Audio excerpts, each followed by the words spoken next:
Letters to Dead Authors. To W.M. Thackeray. Sir, there are many things that stand in the way of the critic when he has a mind to praise the living. He may dread the charge of writing rather to vex a rival than to exalt the subject of his applause. He shuns the appearance of seeking the favor of the famous, and would not willingly be regarded as one of the many parasites who now advertise each movement and action of contemporary genius.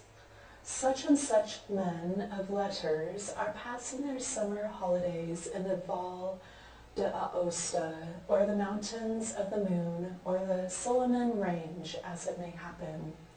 So reports our literary court circular, and all our Priscus read the tidings with enthusiasm. Lastly, if the critic be quiet, new to the world of letters, he may superfluously fear to vex a poet or a novelist by the abundance of his eulogy. No such doubts perplex us when, with all our hearts, we would commend the departed, for they have passed almost beyond the reach even of envy, and to those pale cheeks of theirs no commendation can bring the red. You, above all others, were and remain without a rival in your many-sided excellence, and praise of you strikes at none of those who have survived your day. The increase of time only mellows your renown, and each year that passes and brings you no successor does but sharpen the keenness of our sense of loss. And what other novelist since Scott was worn down by the burden of a forlorn endeavor and died for honor's sake, has the world found so many of the fairest gifts combined? If we may not call you a poet, for the first of English writers of light verse did not seek that crown, who that was less than a poet ever saw life with a glance so keen as yours, so steady and so sane? Your pathos was never cheap, your laughter never forced, your sigh was never the pulpit trick of the preacher. Your funny people, your Costigans and Forkers, were not mere characters of trick and catchword, were not empty comic masks. Behind each the human heart was beating, and ever and again we were allowed to see the features of the man. Thus fiction in your hands was not simply a profession like another, but a constant reflection of the whole surface of life, a repeated echo of its laughter and its complaint. Others have written, and not written badly, with the stolid professional regularity of the clerk at his desk. You, like the scholar gypsy, might have said that it needs heaven-sent moments for this skill. There are, it will not surprise you, some honorable women and a few men who call you a cynic, who speak of the withered world of Thackeраyan satire, who think your eyes were ever turned to the sordid aspects of life. To the mother-in-law who threatens to take away her silver breadbasket, to the intriguer, the sneak, the termagant, to the Beckys and Barnes Newcombes and Mrs. Mackenzies of this world. The quarrel of these sentimentalists is really with life, not with you. They might as wisely blame Monsieur Buffon because there are snakes in his natural history.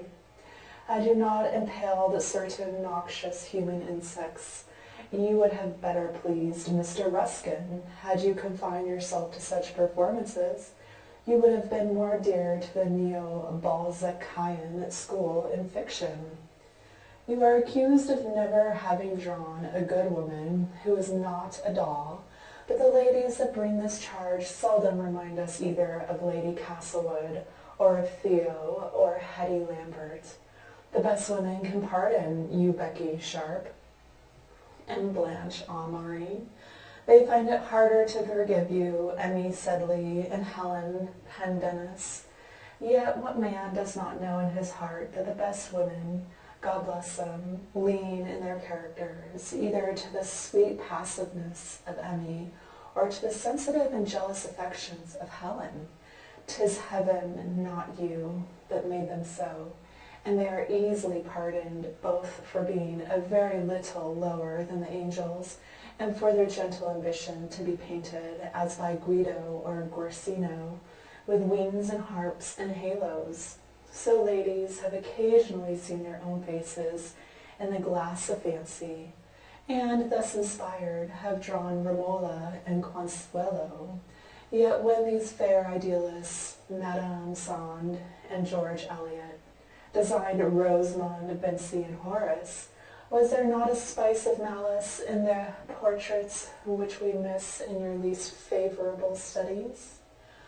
That the creator of Colonel Newcome and of Henry Esmond was a snarling cynic, that he who designed Rachel Esmond could not draw a good woman, these are the chief charges, all indifferent now to you, who were once so sensitive, that your admirers have to contend against. A French critic, M. Taine, also protests that you do preach too much.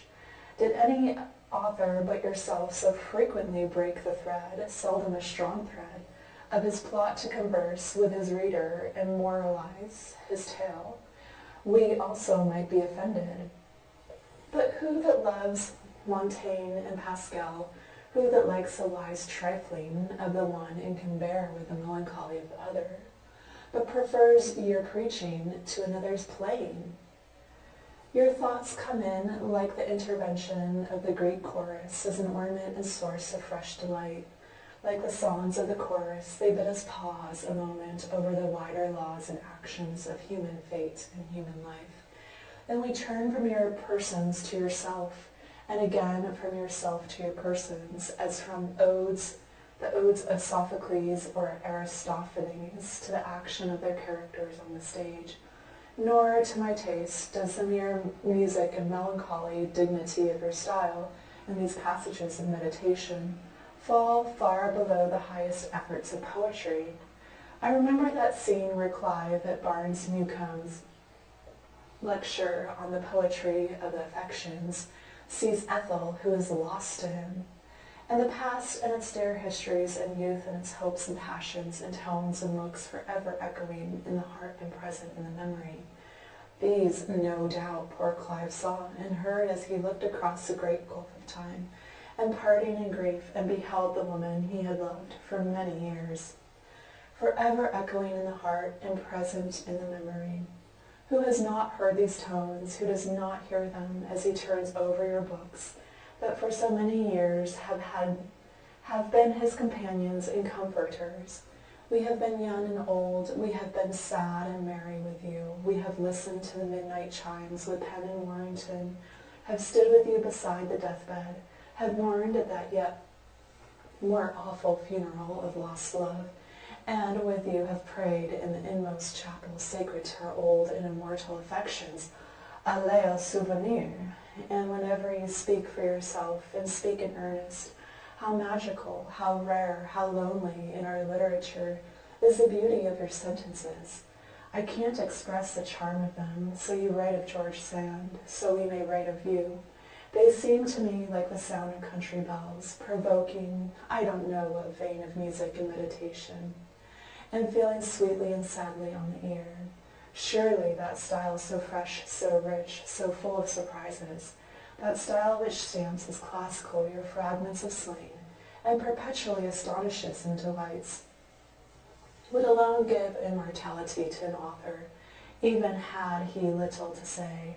But you, with your whole wide world of fops and fools, of good women and brave men, of honest absurdities and cheery adventures, you who created the Staneys and Newcomes, the Beckys and Blanches, Captain Costigan and F.B., and the Chevalier Strawn, all that host of friends imperishable, you must survive with Shakespeare and Cervantes in the memory and affection of men.